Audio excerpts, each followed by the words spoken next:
माई मेरे श्याम लगो संग दो। विमोख का अर्थ है भोग्य जो विषय हैं उनमें अभिष्वंग का अभाव। अभिष्वंग माने होता है उनको प्राप्त करने की कामना का अभाव, इसको विमोख कहते हैं। तमाम चीजें हमारी दृष्टि के सामने आती हैं अच्छी से अच्छी, उनको देखते ही साधक के मन में यह नहीं आना चाहिए अरे ये तो बहुत अच्छी है, हमको मिल जाती तो बहुत अच्छा था।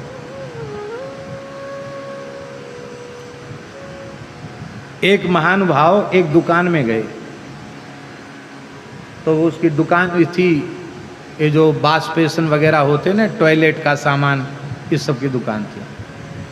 तब मांगने का स्वभाव, अरे बोले इतना अच्छा टॉयलेट की सीट तो हमने आज तक कभी देखी नहीं, बहुत अच्छी सीट है, हमारे हम स्थान बन रहा है तो इसमें से एक दो चार कम से कम इसकी पैकिंग करवा दो। उन्होंने कहा अरे महाराज ये तो छोटा शहर है, आप जहाँ रहते हो वो तो राजधानी है, बहुत बड़ा है, इससे भी बहुत। बोले नहीं नहीं सब नकली सामान मिलता है, ये बहुत अच्छा है।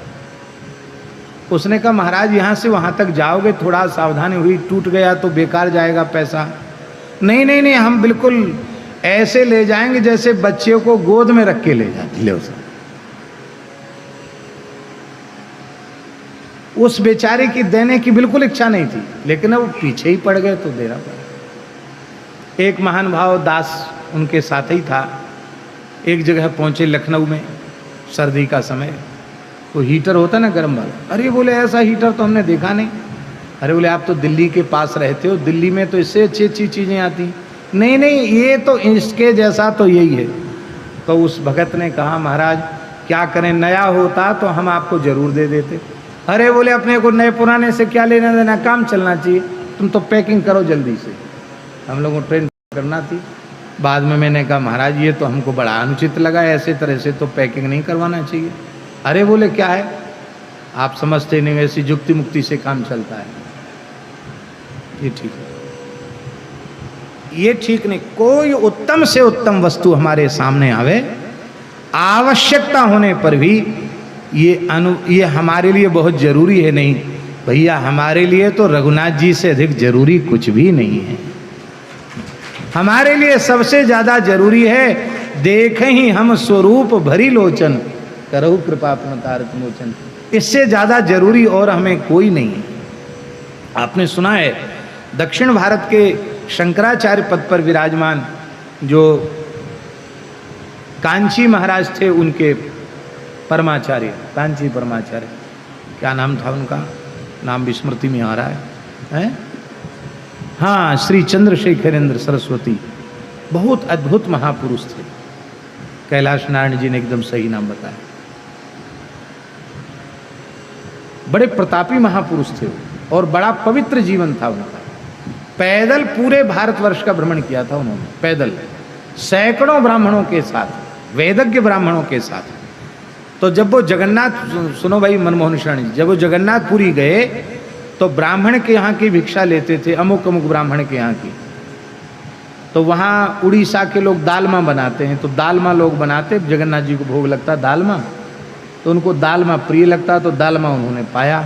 तो धीरे धीरे ब्राह्मणों में प्रसिद्धि हो गई कि महाराज को, कांची परमाचार्य को दालमा बहुत प्रिय है। तो जहाँ जाते थोड़ी सी भिक्षा लेते, थोड़ा दालमा उनको आ जाता पाने के लिए।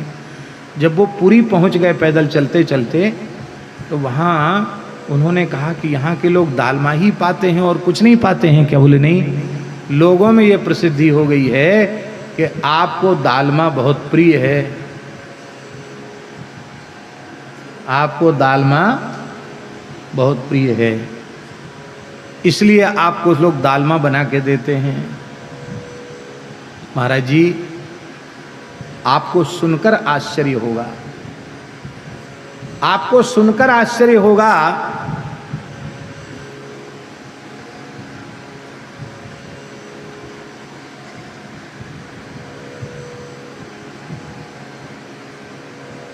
कांची परमाचार्य के नेत्रों से अश्रुधारा बहने लगी, रोने लगे वो। तो लोगों को समझ में नहीं आया रोने का कारण, क्यों रो रहे हैं आप, क्यों रो रहे हैं? तो उन्होंने कहा कि अरे दालमा भिक्षा में देने से मैंने दालमा अधिक खा लिया, तो लोगों में यह भ्रांति हो गई कि मुझे दालमा प्रिय है। तो ये तो सन्यासी के सर्वथा धर्म विरुद्ध है।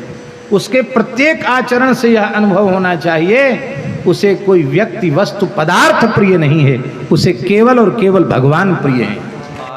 मेरे श्याम